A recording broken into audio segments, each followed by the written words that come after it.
one of the things that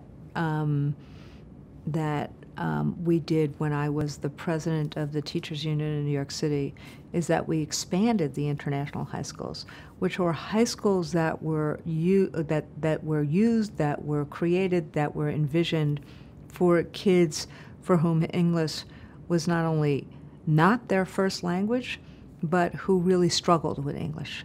And kids from lots of different countries, speaking lots of different languages, would come to these schools, and where we would really spend a lot of time helping to not just immerse them in English, but also teach,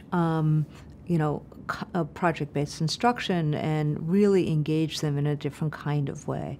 And it was terrific to watch how year after year after year, as these schools grew, that we would see kids graduate from high school. Sometimes it took them 5 or 6 years, but they would graduate from high school, go on to college, and really go through that transition of struggling with English to being not just proficient in English, but seizing their own opportunities. So how do you create the kind of environment like that, a collaborative, welcoming environment? How do you build the capacity of your teaching force? How do you engage kids, and how do you address student well-being? And what the international high schools did was all of the above.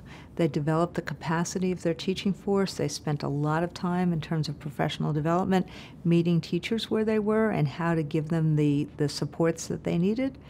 They spent a lot of time engaging kids through project-based instruction and other kinds of rigorous curriculum that kids really enjoyed, that created a joy for kids.